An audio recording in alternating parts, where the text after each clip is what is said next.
está nos acompanhando através das nossas plataformas de áudio e também do YouTube da Diocese de Camaçari. Está no ar o seu segundo podcast. Que bom que você está aqui conosco e voltou este mês para acompanhar a nossa programação. Aproveita para se inscrever e compartilhar também tudo que sai aqui nas nossas plataformas e fazer com que a evangelização aconteça, as informações sejam divulgadas aí e também propagada nas nossas redes sociais, na internet. E no podcast de hoje nós teremos aqui a presença maravilhosa da Adriana Amaral e também da Elizabeth Mota para falar de acessibilidade, braille, libras e tudo mais. Então, fica com a gente, seja muito bem-vindo. E eu já quero acolher vocês, meninas. Seja muito bem-vinda. Adriana, seja bem-vinda. Obrigada. Também. Elizabeth, seja muito bem-vinda. Obrigada, olá. Esse nosso bate-papo aqui para falar também um pouco sobre educação, sobre fraternidade, acessibilidade. E eu quero saber aqui de vocês, né? Porque, como que foi, como que é a experiência de vocês com a questão da acessibilidade? Pode ser você, Elizabeth? Sim. Bem, a experiência de luta, né? Para qualquer pessoa que esteja envolvida com essa área. Porque nós sabemos das barreiras que existem, né? As atitudinais, que geram também as arquitetônicas e vice-versa. E também pelo fato de eu conviver com a minha própria deficiência visual, né? Que é a baixa visão. E o convívio também no trabalho, no ambiente de trabalho.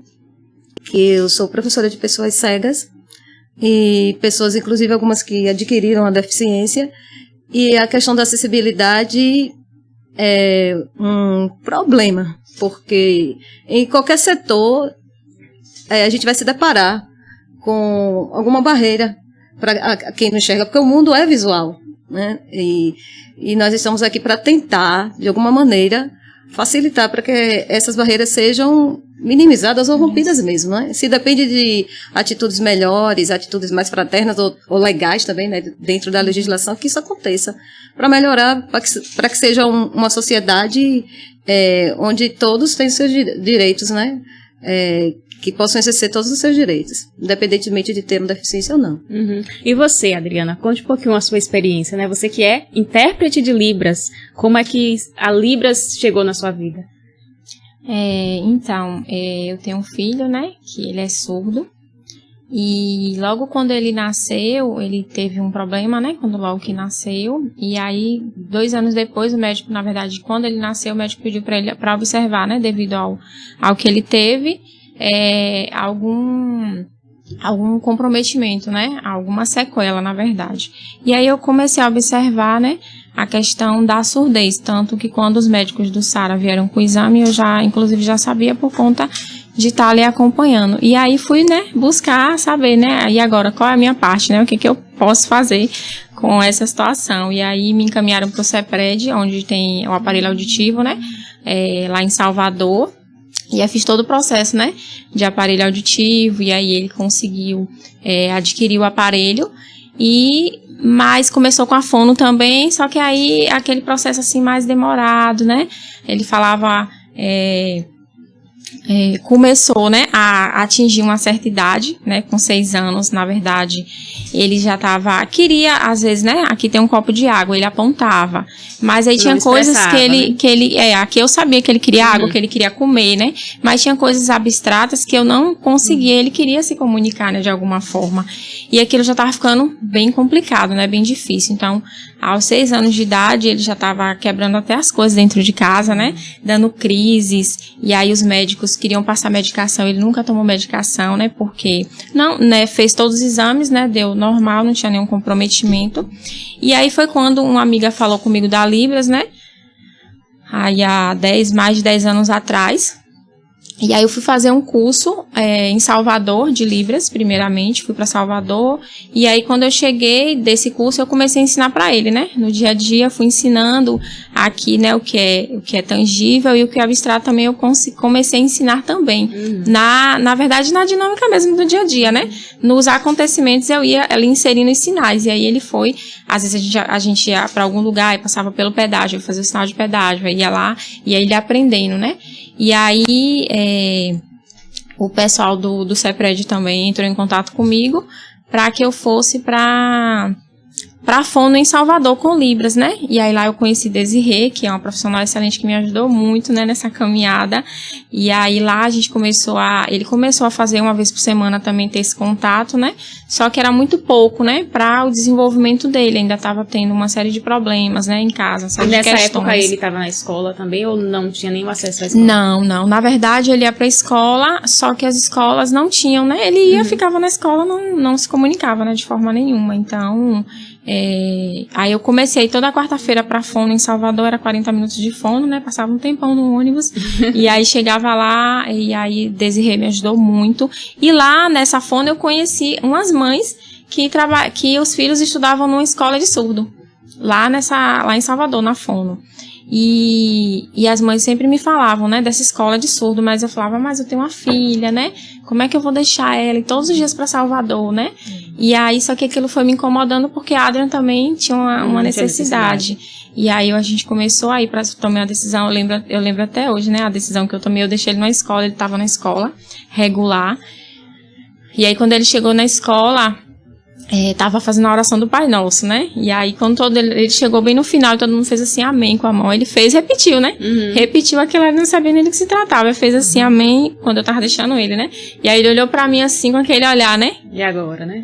Aquele olhar, sabe, me tire daqui, né? Como se estivesse dentro de uma bolha. Porque ele queria se comunicar, mas não conseguia. Aquele olhar me incomodava, porque ele queria sair de alguma forma. E era o tempo todo também, comigo também em casa, né? O pessoal saia pra trabalhar, o pai, né? A avó, que a gente era muito próximo, na verdade, morava, né? Próximo. E eu que ficava, né, com aquele olhar ali o tempo todo me instigando, querendo, né, falar algo e eu sem saber, né, como, e também não tinha recurso, não sabia como. E aí, nesse dia, na escola, eu deixei ele, já tinha me falado dessa escola de Salvador, eu deixei ele na escola quando ele fez esse movimento. Aí eu falei, só até hoje. Aí peguei um ônibus, fui em Salvador, né, nessa escola de surdo. Quando eu cheguei lá, outra aquele mundo, né, surdo, as aulas em Libras, todo mundo se comunicando ali, o professor, né, falando em Libras, eu fiquei assim, né, um pouco, assim, né, com aquela situação, e aí voltei pra casa, conheci o lugar no Imbuí, né, voltei pra casa e deixei ele ainda no outro dia, que tinha um trenzinho na escola, né, deixei ele ainda participar, e aí na quinta-feira, eu lembro até hoje, eu peguei ele e a gente foi pra Salvador, né, e a gente começou a fazer, e aí quinta e sexta pra mim, de quase 6 anos, foram 2 dias, assim, que ele chegou lá, ele se reconheceu, né, também, os outros surdos, né, e aí começou aquela questão da convivência. Pra mim também, tinham pessoas ali que entendia, né, o que eu tava vivendo, o que eu tava passando, e aí comecei a levar ele pra Salvador, né, pra escola, e foi quando ele começou a se desenvolver. Então, a gente ficou 4 anos indo pra Salvador todos os dias, né, pegava o Lapa e ia pra Salvador. Só que aí nesse caminho eu acabei também tendo algumas doenças psicológicas, né, como depressão, síndrome do pânico, por conta das dificuldades, né, de você encontrar pro surdo, né, os lugares, né, que ele pudesse estar ali participando com a língua, que a língua ela tá aí, né, e aí eu precisei, né, parar um pouco, até prejudicou ele 1 ano, ele perdeu 1 ano. Só que aí depois a gente se mudou pra Salvador, né? Aí ficou bem mais tranquilo, né? Facilitou. A gente se mudou pra Salvador. E eu fiz até um curso de intérprete lá na escola dele também, né? À noite a escola oferecia curso pros pais, né? Que eu ficava esperando ele lá a tarde toda em Salvador, né? Quando ele tava estudando. Aí eu fazia curso lá. E também surgiu essa oportunidade do curso de intérprete. Aí minha família me ajudou. Eu saía com ele de casa às 10 horas da manhã, chegava às vezes 8 horas da noite em casa, né? Só que aí minha família ia buscar ele em Salvador 5 horas da tarde, vinha pra casa, eu ficava lá pro curso de Libras, pro curso de intérprete, né? Que era 7 horas da noite, terminava 10, depois eu pegava o roteiro, vinha pra casa, no outro dia a gente voltava pra escola, né? Em Salvador. Então eu fiquei 4 anos fazendo essa dinâmica e concluí esse curso. E depois eu me mudei pra Salvador um tempo, fiquei 3 anos lá, né? E ele na escola também, aí ficou mais tranquilo, né, também. E depois eu voltei, a gente precisou voltar para Camaçari. E aí nesse retorno eu procurei algumas escolas aqui, né, porque realmente a gente precisou voltar para Camaçari. Aí procurei algumas escolas, mas não tive muito sucesso. E aí eu fui ficar em sala de aula, né, conversei com a direção da escola, né, falando que eu era intérprete. dele, e aí comecei a ficar com ele. Fiquei 2 anos aqui em Camaçari, né? Antes da pandemia eu tava... Essa é uma realidade dos pais? Em sala de aula. Em sala de aula? Acontece muito? Não, eu acredito que não. Não. Na verdade, também existe uma certa dificuldade dos pais, das famílias, né? Falarem em Libras. Então, eu lembro que eu acompanhei um amigo, né? Marcos Paulo, que ele até se candidatou, né? Vereador agora, na eleição passada. E ele foi visitar uma surda. E aí ele falou das propostas, né, para a comunidade surda. E aí eu falei com ele, agora vamos perguntar para ela o que é que ela precisa, né? Vamos perguntar para o surdo realmente. Aí ela falou, a família, né? Porque a família não se comunica, a família normalmente, né? Não tudo começa em casa, né? A primeira comunicação. E aí tudo começa em casa, né? E quando a gente percebe isso, que é a responsabilidade também de ensinar, né? Tudo aquilo que a gente acredita, né, os valores, tudo aquilo que a gente precisa passar para os nossos filhos começa em casa, e muitas vezes também a gente responsabiliza, hoje, né, a gente acaba responsabilizando também a escola, o professor, né, sendo que enquanto que a família, os pais também, eu trabalhei muito, trabalhei com alguns surdos, mas hoje eu entendo que você precisa trabalhar na família também, né, tem que ter esse ponto de partida, que é a família, que é onde ele está inserido, né. Então, eu voltei para Camaçari e fiquei 2 anos em sala de aula com a Adrian, né? E agora esse ano tá voltando a pandemia e a gente vai estudar em casa, porque assim, ou ele vai para essa escola, né, lá em Salvador, ou eu vou ficar em sala de aula com ele. E aí Quanto tempo que ele ficou nessa escola de Salvador? 4 anos, nessa escola de surdo. E aí eu pensei, né, como eu preciso estar sempre nessa dinâmica, e aí a gente pode estar fazendo esse trabalho em casa também, de estar formando, né, de estar ensinando, porque na verdade a escola, ela não participa tanto, né, eu tô lá inserida na escola, mas a escola acaba que deixa a responsabilidade para quem tá, né, e não conhecendo até o papel do profissional, né, que o profissional intérprete, ele só vai passar a mensagem, né, a responsabilidade do aluno é do professor, e aí às vezes, né, não entende, e aí eu também compreendo, porque é falta de conhecimento, né, falta de buscar também conhecer. E aí eu entendo que não tem escolas preparadas para receber meu filho, não tem escolas preparadas para receber o surdo. Então, o surdo, ele tá pronto, ele tá completamente ali, né, na sua língua, né, precisando também desenvolver, aprender, mas nós não temos nenhuma capacidade, temos capacidade, mas nós não buscamos desenvolver essas capacidades para estar lidando com eles. Então... Precisa também do incentivo, né, a gente de ter mais oportunidade de aprender. Às vezes a gente fala pouco desse assunto e não desperta interesse nas pessoas de procurar a Libras, que é a linguagem brasileira de sinal, né? A língua brasileira de sinal. E a língua oficial do nosso país, e que deveria ser ensinada na escola, né, para todo mundo. Isso.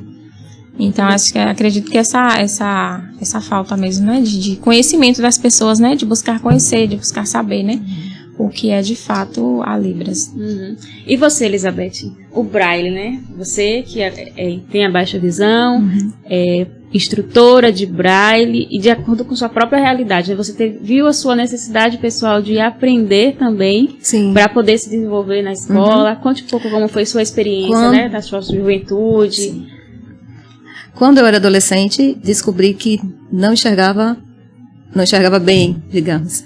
E aí, como a visão tinha diminuído bastante, eu tinha quase 14 anos, fui encaminhada a vários oftalmologistas, eu morava na cidade interior, em Serrinha, e eles não conseguiam um diagnóstico, mesmo vindo para cá. Foi difícil encontrar um diagnóstico, demorou uns 4 anos para descobrirem que eu tenho atrofia do nervo óptico. E a causa, eles não têm uma definição, se foi, eu nasci, a visão foi baixando, se eu já nasci com deficiência, ou se foi durante o parto, foi um parto difícil, ou se foi alguma infecção e que gerou a baixa visão. Mas, de fato, que quando eu estava fazendo escola normal, naquela época, eu ficava questionando como é que eu iria estar no mundo do trabalho tendo uma visão tão baixa. E aí eu conheci o sistema Braille, primeiramente através de uma amiga, né, que era telefonista aqui, mas não cheguei a aprender com ela. Sabia que ela era usuária do sistema, que ela tinha uma baixa visão bem reduzida, e a Elza, né, bem conhecida aqui. Mas quem me ensinou Braille foi a professora Idma Ramos, que foi a pioneira do serviço em Camaçari. E o serviço acontecia na época na PAI. Eu ia formar já no antigo magistério e precisava continuar a minha vida lendo, né? E eu imaginava que talvez pudesse ficar cega, muito embora o problema tenha estagnado, né? Graças a Deus. Daí surgiu a oportunidade de um contrato na época de trabalho, era até sem concurso mesmo, um serviço temporário, pela própria prefeitura. E aconteceu que minha colega, que me ensinou braille, precisava sair de licença maternidade, e eu acabei substituindo, porque na época no município, além dela, só eu, professora, né, que sabia o sistema. Daí comecei a trabalhar, mas depois veio a faculdade, veio a especialização, sempre nessa área. E para mim, que imaginava que seria muito difícil estar fazendo o que eu queria, que era lecionar, por conta da minha baixa visão, acabei, através do braille... juntou as duas coisas, né? A profissão e a sua necessidade. E a minha necessidade, E como é que você hoje se vê, né? Professora, instrutora de braille, podendo colaborar com outras pessoas, né? Eu sou uma pessoas que passaram pelo que você passou, né? E hoje, com certeza, tem uma luz maior do que lá atrás, né? Na sua adolescência. Hoje eu sou uma eterna aprendiz ainda, né? Porque eles trazem, assim, pela própria vivência. Hoje eu trabalho com adultos cegos, pessoas que perderam a visão, que estavam até no mundo do trabalho, que adquiriram alguma infecção, ou por um AVC também, ou um diabetes, e perderam, né? Ou tiveram grande baixa na visão, que de forma, para a lei, se tornou uma cegueira, né? Quando a visão é muito baixa, para efeito legal, eles rotulam como cegueira. E aí, essas pessoas, elas me ensinam muito, porque quando eu pensava em estar na profissão, né, de ser professora, é porque eu sempre gostei de estudar. E para mim não haveria uma outra profissão de eu poder estar estudando e ao mesmo tempo trabalhando, que não fosse essa. E hoje, dentro dessa área da educação, que nós chamamos de educação inclusiva, né, que é todo um caminho que a gente percorre, como eu digo, né, costumo dizer, já passamos por tantas etapas, né, de uma época antiga se executar até pessoas com deficiência, né, que eles estavam adequadas a um padrão, uma época de segregação, uma época de integração, e hoje tentando que haja uma inclusão, né, por meio da acessibilidade à educação, ao mundo do trabalho. É isso que a gente tenta fazer, né, lá na escola, e eu me realizo muito, eu me sinto assim feliz, porque eu trabalho com uma coisa que eu gosto e que faz parte do meu próprio convívio. Muito embora o sistema Braille não seja a minha única forma de leitura, né? Eu leio também em tinta, mas de uma forma ampliada. O Braille é uma opção também. Caso eu necessite, eu tenho ali, né? Eu posso praticar, né? Ler através do sistema. Certo. E a Adriana? Você que hoje é intérprete, de acordo com sua experiência, né, a necessidade também pessoal, a experiência de vida com seu filho, como é ser intérprete hoje, como é que isso se tornou, né, sua profissão também, poder ajudar outras pessoas, outras famílias, outras crianças, né, jovens e adultos com a Libras. Sim, na verdade, como você falou, foi uma necessidade, né, eu me formei em administração, mas assim, acabei nunca atuando, né, porque quando o Adriano nasceu, eu precisei acompanhar ele, né? E aí conhecer também aquilo que ele estava na vivência dele, né? Então deixei um pouco a administração de lado, né? Que é a minha formação, para poder mergulhar nesse mundo, né? Porque você também tem que conhecer aquilo que você está vivenciando. Aí fui buscar aprender Libras, né? Fazer cursos e também a experiência do dia a dia com ele ali. O tempo inteiro foi me dando esse conhecimento, né? E aí também fui fazer o curso de letras Libras, né? Fui buscar formações até hoje, né? Como é uma língua, a gente está sempre em desenvolvimento, está sempre aprendendo.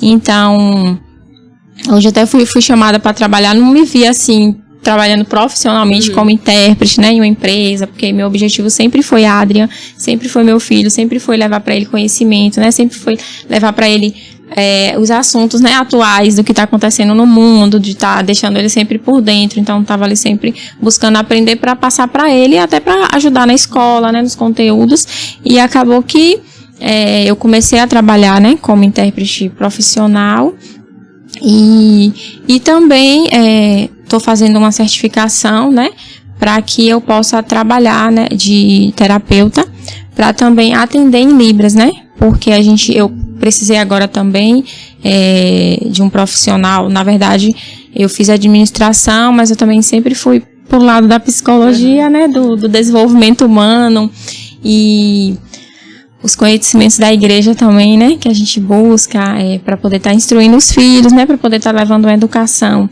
para os filhos também. Sempre até fui. O tema da nossa campanha da fraternidade esse ano, né, fala com sabedoria e ensina com amor. Isso, então a gente, né, enquanto mãe, que a gente tem a igreja também como nossa mãe, né, que nos orienta, que nos ensina, e a gente aprende dela e passa para os nossos filhos, né? Então, essa necessidade também de aprender o conhecimento da igreja para poder também ensinar meu filho catequizar em Libras, né? Então, precisei primeiro aprender e depois transformar isso em outra língua, né, para poder estar ensinando para ele.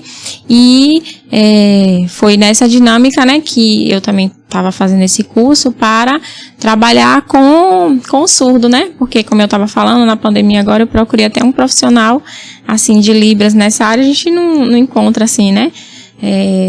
Tantos profissionais, assim, para fazer atendimento. E como é algo que já é muito natural, né? E que eu busco estudar, também eu posso estar levando isso, né? Tanto para o ouvinte quanto para o surdo. Então, acabou se tornando, para mim, uma profissão, né? Algo além daquilo que a gente já faz dentro de casa. Muito bom. E hoje você que é da paróquia Senhora Santana também, sim, e que está levando Libras para as missas, né? Porque acredito que seja uma novidade aqui em Camaçari. Muita gente ainda não saiba dessa realidade, que temos uma paróquia que tem intérprete de Libras e que tem missa com intérprete. Então, como é essa experiência também? Sim, na verdade também, né, por conta do meu filho, a gente começou, né, na verdade, participar das missas, e também começou a crisma, né? Ele começou a fazer crisma, vai ter até a crisma agora no dia 1º de maio, né? Dele e de outra menina também, que é surda. Eles dois fazem a crisma, né? Todo sábado.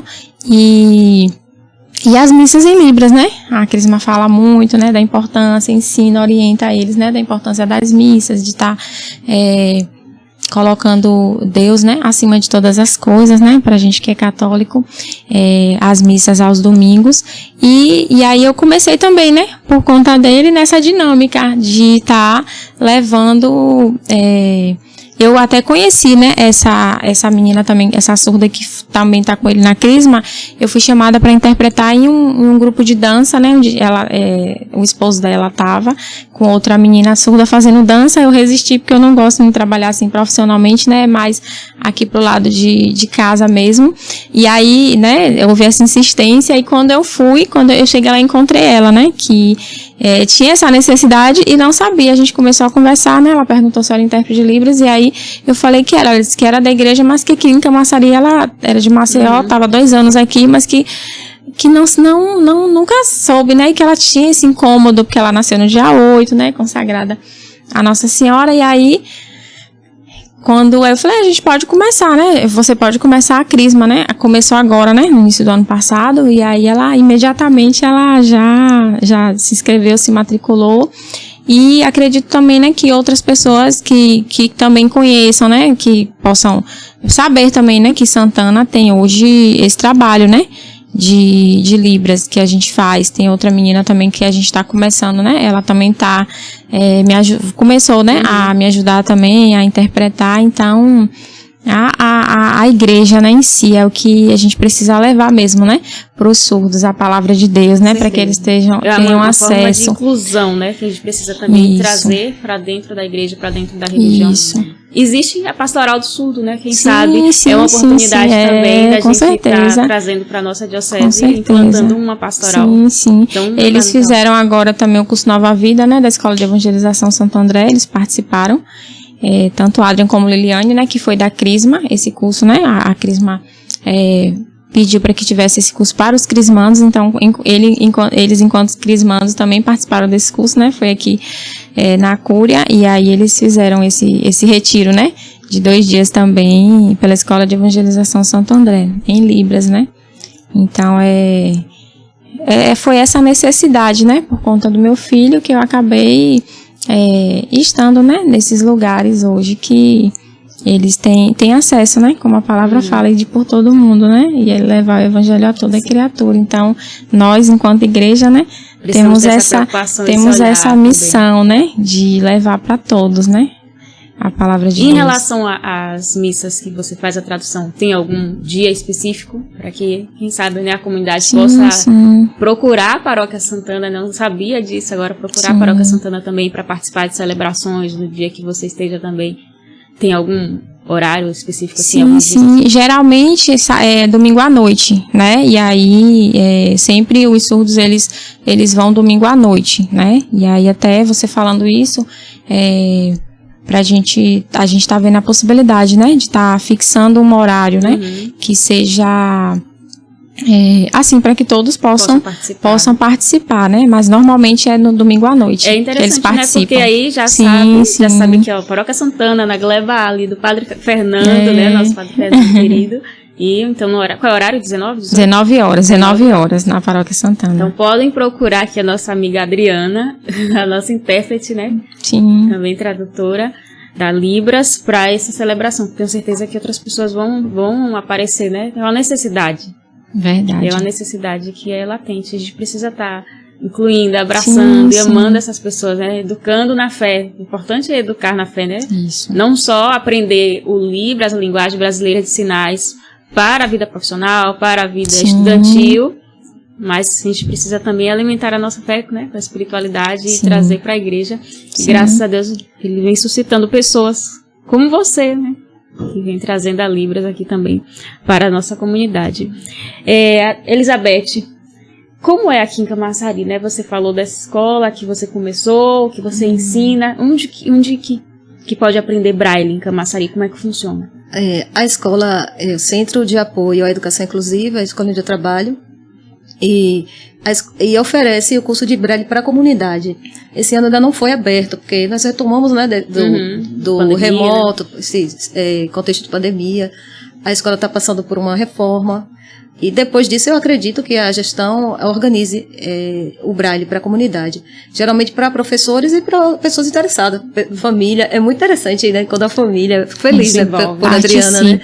Quando a família participa, porque é a nossa primeira comunidade, né? E ela que está fazendo um trabalho para a igreja, né? Levando tanto o filho quanto as pessoas. Eu elogio, assim, porque é muito interessante. Aí lá a gente convoca esses pais também, para que aprendam o Braille, para que também entendam sobre a baixa visão e sobre as outras modalidades que a escola oferece, né? Tem orientação e mobilidade, que é como essa pessoa cega ou com baixa visão vai poder estar se locomovendo nesse mundo tão visual, não é? Sim. Aí eles aprendem a utilizar a bengala e como se locomover em vários lugares, né?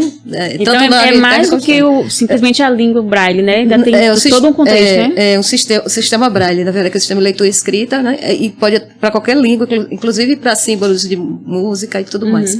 E é muito mais do que isso. A escola oferece atendimento para os bebês cegos ou com baixa visão, oferece também a orientação e mobilidade, o Soroban, que é para a parte de matemática, né, concretizar a matemática para eles, essa estimulação visual, que é para a baixa visão, que às vezes a pessoa tem a baixa visão, mas não sabe nem o quanto enxerga. O médico, que é a parte dele, né, mostra aquele relatório, né, e no relatório está o diagnóstico, mas quando ele chega na sala, muitas vezes ele ultrapassa aquele diagnóstico. Que até a mãe disse, poxa, ele enxerga ainda mais do que o que a gente imaginava, porque é saber usar o resíduo que tem, né, a baixa visão, e isso a escola ajuda muito, tem esse serviço também.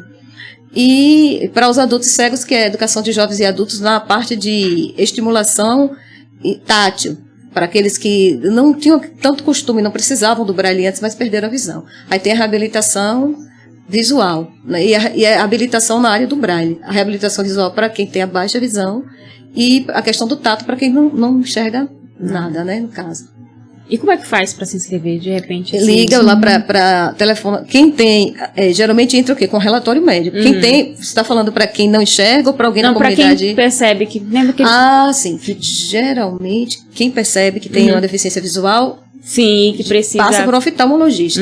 Aí, através desse relatório do oftalmologista, ele vai chegar até nós, até a nossa escola.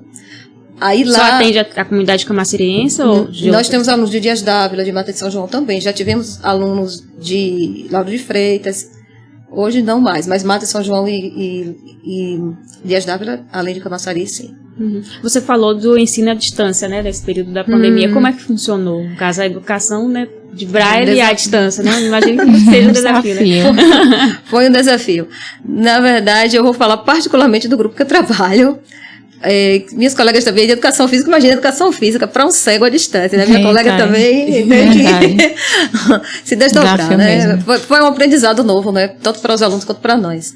Eu criei um grupo no WhatsApp e ali eu comecei a trabalhar temas e de uma forma que a gente pudesse repensar o Braille e dentro do contexto também de inclusão, de acessibilidade, trabalhar leis, datas históricas, porque o Braille mesmo necessita proximidade.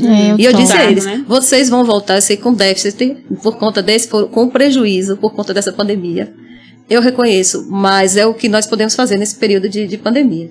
Aí trabalhamos nesse grupo, o grupo chamava Volta às Aulas. Na verdade, as aulas não pararam, nós não paramos de trabalhar. Porque os professores pararam, eu não parei. Eu penso que foi mais trabalhoso, foi bem triste o distanciamento. Eu tinha aluno nosso já entrando em depressão. Eu procurava, assim, acordar no horário mesmo, que eu ia trabalhar no presencial, porque tinha que manter a rotina, para não ficar e trabalhar com eles, que era tão perto, assim, tão distante, né? Tinha gente que precisou viajar, mas não, pronto, estou no grupo, vou participar, mesmo longe, estou em Ilhéus, mas estou aí. Aproveitou o período para ficar mais perto da família, mas ficou no grupo, no grupo da escola, né, no WhatsApp. E aquela experiência, todo dia, quando é que a gente volta? Vamos orar, vamos pedir a Deus aí que isso tudo passe, que mande um jeito aí, cada um ore aí na sua fé, né? Que tem os católicos, tem os evangélicos. Mas roga a Deus que isso tudo passe, que a gente vai voltar, em nome de Jesus, isso vai passar. E aos poucos agora, né, que nós retomamos em fevereiro, e tem gente que não voltou ainda com medo, acredita? Com medo do vírus e tudo. E eu percebi mesmo esse prejuízo em relação ao aprendizado, né, a aprendizagem deles. E estamos tentando, tanto eu quanto as colegas também, né, ajustar tudo isso. Então, lendo até o hino, né, da campanha da fraternidade em Braille. Olha que maravilha. Nós trabalhamos sempre dentro de um contexto, né, de história, sempre, porque é um trabalho pedagógico, né. Aí tudo que é interessante, né, com projetos dentro da realidade deles também, e das famílias, da escola, porque não é uma escola da rede comum, que tem prova, nossa avaliação é qualitativa, né, todas as escolas, mas a prioritária nossa é qualitativa. Porque cada avanço que um sujeito, que um aluno alcança, para nós é uma festa. Um aluno que chega lá enxergando uma fonte imensa, 22, aí vai conseguindo ver uma fonte menor, através de um treinamento na visão, né? Uma estimulação, digamos assim, visual, é uma felicidade. Né? A felicidade de cada cego que começa a ler texto em Braille, começa a ter uma independência na rua sozinho, que não ia, a superar a tristeza de ter perdido a visão, porque não é fácil. Também. Né? Tem o período do luto, né? Pela perda né? Tem gente lá, eu usava meu automóvel, eu ia fazer minhas compras sozinha.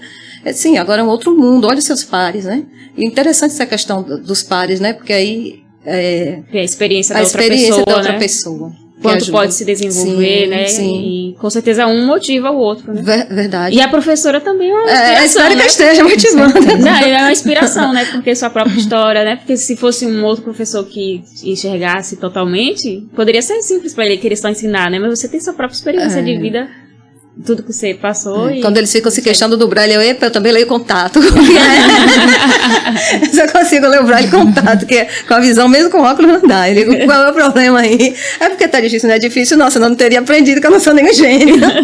E hoje em dia a gente percebe o Braille na caixa de medicamento, né? Algumas coisas já vêm com o Braille, a gente consegue sentir. Esses avanços, né? Começou, interessante, falando da questão de família, um dos primeiros foi um laboratório cuja filha do proprietário, de um dos sócios, tem a deficiência visual total, né? A menina é cega, hoje é uma mulher, né? Aí o pai sentiu essa necessidade da acessibilidade, tá vendo? Partiu da família. E ele, né, esse laboratório, hoje muitos outros laboratórios também já tem essa questão de identificar, né, nas caixas do medicamento.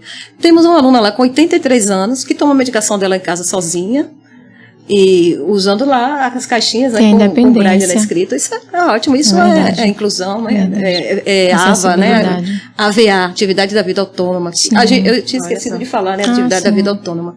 Que nesse caso aí, ela tem toda dentro da casa dela essa autonomia de poder, de repente, estar sozinha ali e fazer algumas atividades que talvez se ela não conhecesse a escola, não faria. Ia ficar paralisada no meio, isolada, né? A deficiência seria bem maior, talvez desenvolvesse uma depressão, né? Eu particularmente acho o trabalho da escola, independentemente de eu estar lá ou não, muito importante. São duas histórias inspiradoras, vocês duas, né? Obrigada.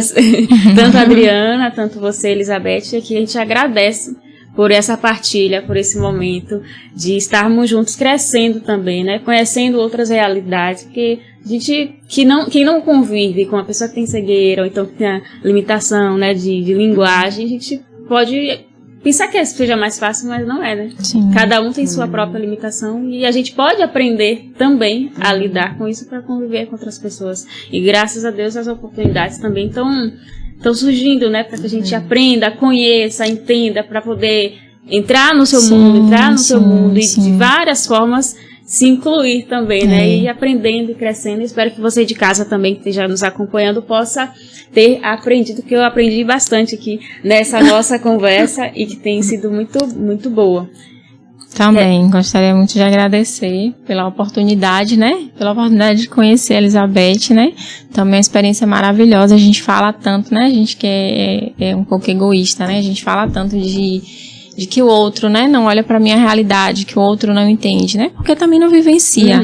Isso é muito como você falou, a família, ela teve experiência, então ela, a questão da medicação, ela foi lá e a mãe, essa escola em Salvador, onde a Adriana conheceu a Libras também, o ensino mesmo, a educação ali em sala de aula.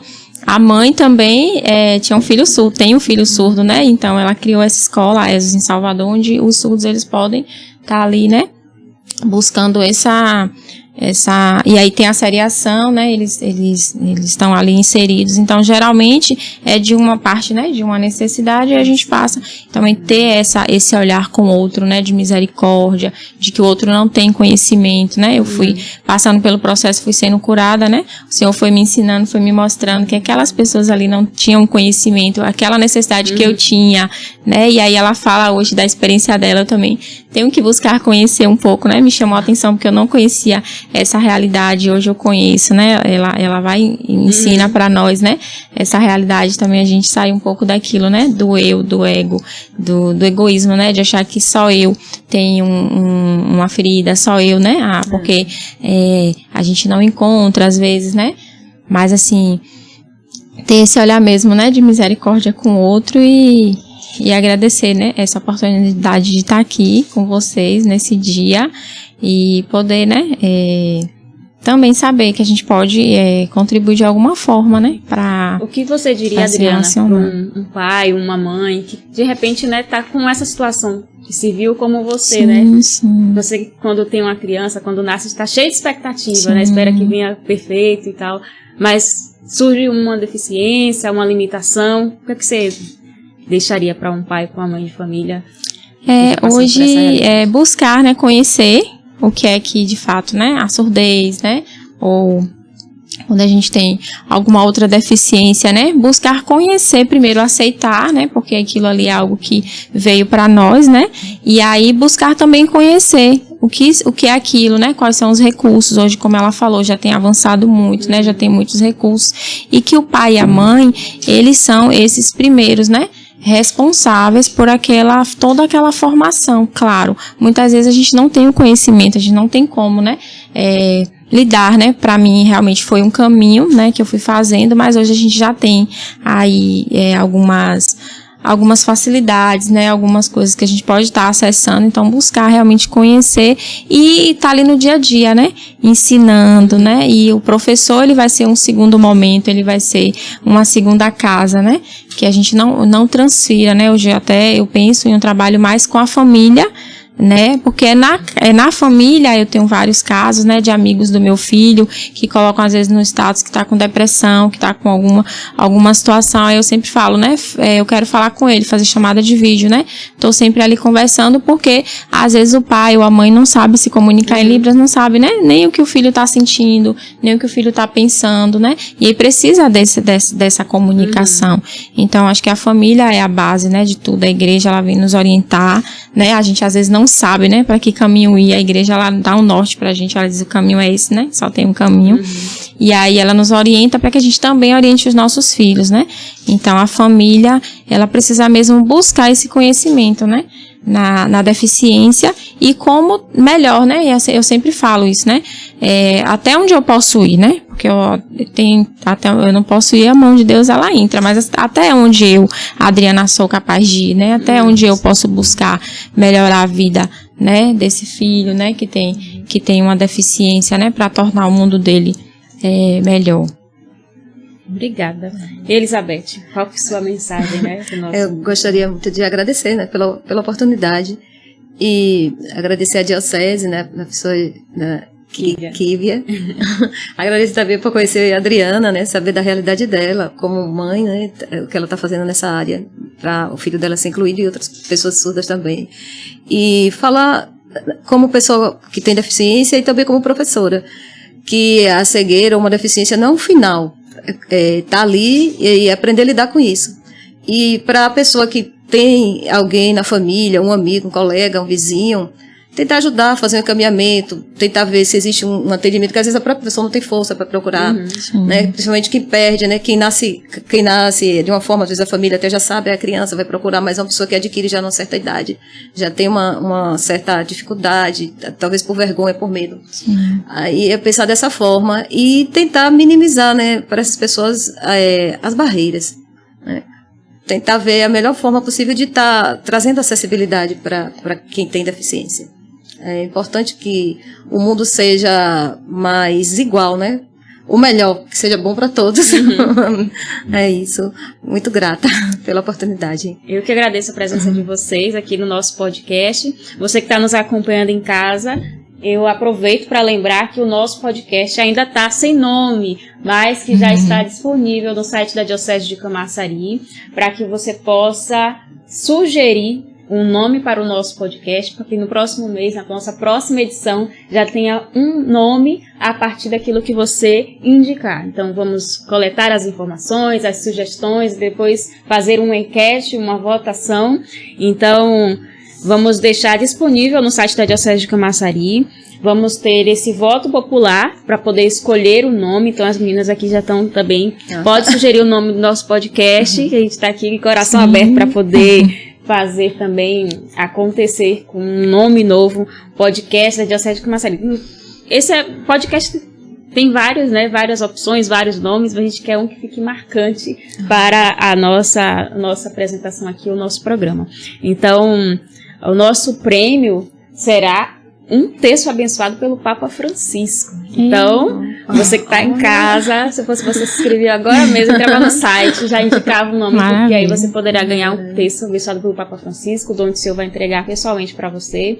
Então, lá no nosso site também tem todas as regras certinhas para que você possa acessar. Então, www.diocesedecamaçari, né, não tem o cedilha.com.br, tá certo? Eu esperaria a sua sugestão para que a gente no próximo mês esteja aqui também de nome novo, tá certo? Obrigada por ouvir até aqui. Compartilhe esse nosso podcast, a nossa segunda edição, com a presença aqui da Adriana Amaral, também Elizabeth Mota. Está disponível no nosso canal do YouTube para quem quiser assistir, né, ver o vídeo, e nas plataformas de áudio, Deezer, Spotify e Google Podcast. Até o próximo.